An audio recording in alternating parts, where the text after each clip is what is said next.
సందర్భంగా మే 27వ తేదీ మీ ఇంట్లో ఒక శక్తివంతమైన ధూపం వేయండి. ఆ ధూపం వేస్తే నరపీడ, దృష్టి దోషం, ఎదుటి వాళ్ళ ఏడుపులు, బ్లాక్ మ్యాజిక్ మొత్తం తొలగిపోతాయి. ఆ ధూపం ఎలా వేయాలంటే సాంబ్రాణిలో తెల్ల ఆవాల పొడి వేసి ధూపం వేయాలి.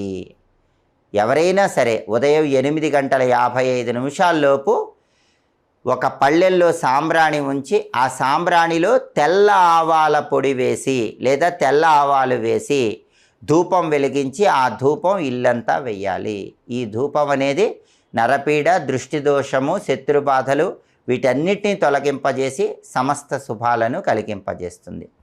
అలాగే భౌమ అమావాస్య రోజు అఖండ లక్ష్మీ కటాక్షం కలగాలంటే ఇంట్లో లక్ష్మీదేవి చిత్రపటం దగ్గర ఒక ప్రత్యేకమైన దీపాన్ని వెలిగించాలి. ఆ దీపం ఎలా వెలిగించాలంటే మీ గృహంలో పూజా మందిరంలో ఉన్న